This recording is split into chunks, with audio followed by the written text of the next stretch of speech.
Écoutez-moi, on ne peut pas jouer dans ces conditions. Non. Reculez, s'il vous plaît. Reculez, s'il vous plaît. Reculez, calmement, reculez. Doucement.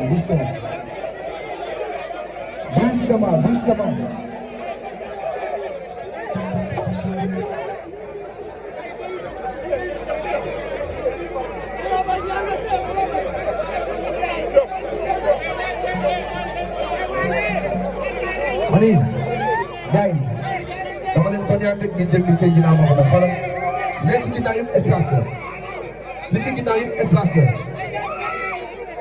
waaw bëgguma leen rey pourquoi ma la di rey non bëgguma kenn dee non bu la wax loolu yëpp tamit Mani su ngeen bëggee ma yëngal da ngeen di reculer s'il vous plaît doucement dafa am ay jigéen fii ku fi daanu dafay gaañu ku daanu day gaañu maa ngi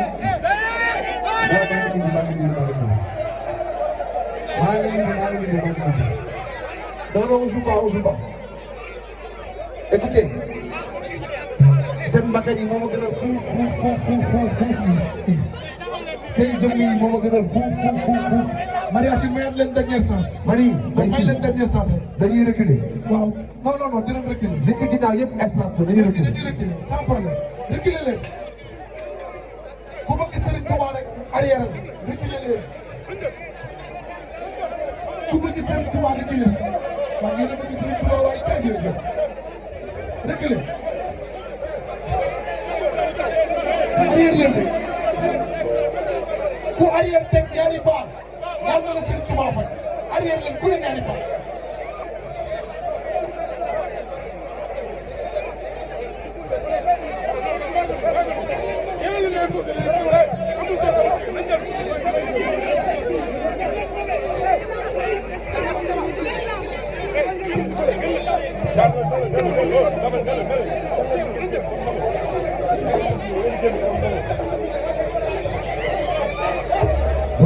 Doucement s'il vous plaît, doucement s'il vous plaît, doucement.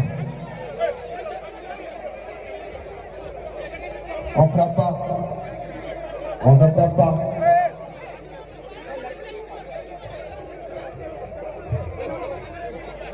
Cheikh man xam naa Maria si li muy bañ xam nga dañoo dem Thiès bu tëgg ko ba mu rek te dara xewul ñu dem Kaolack tëgg ko ba mu rek te dara xewul Wally bëggul ñëw ba fii ñu naan bi ni la naan Diourbel. Ah ok. waa Diourbel lii lañ defoon. dégg nga fa gis ne wax olof fii Bawol la.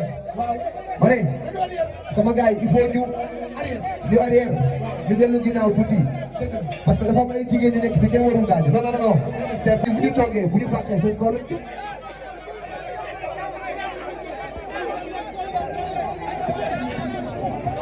mënoo leen muus ak a waane ba ma joué ci condition yi mënoo leen muus ak a waane ba ma joué ci condition yi bii ma fooyee seen bakket yi jël leen seen temps yàkkam tuuti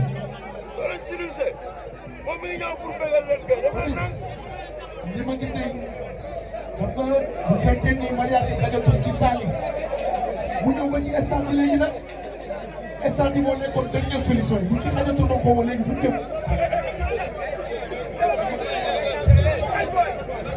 gis nga loolu doy na waar. kon si terre bi rek la ñu mujj. loolu doy na waar. terre bi ku ne xam na ni fi mu ne war nañu dem Sadio parce que Sadio bu ne foo fi dem xajatul ci Sadio ak Sadio moo fi des ngelawaay fexe leen nag ba jéem a xaj ci stade bi. waaye ni ñu xamal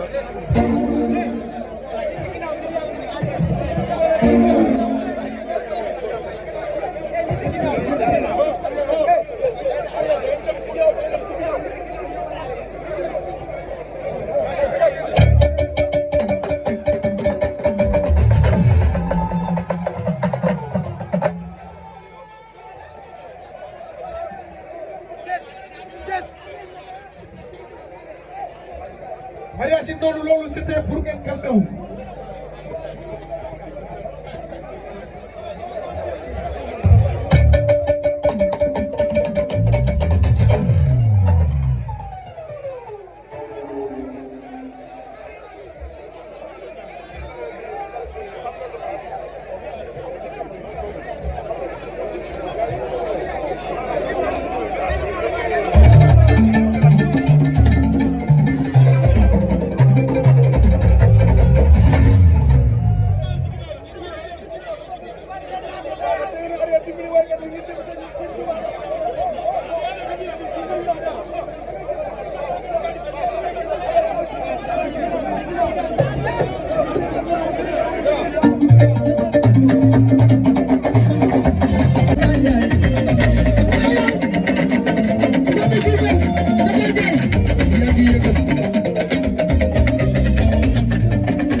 Thank you.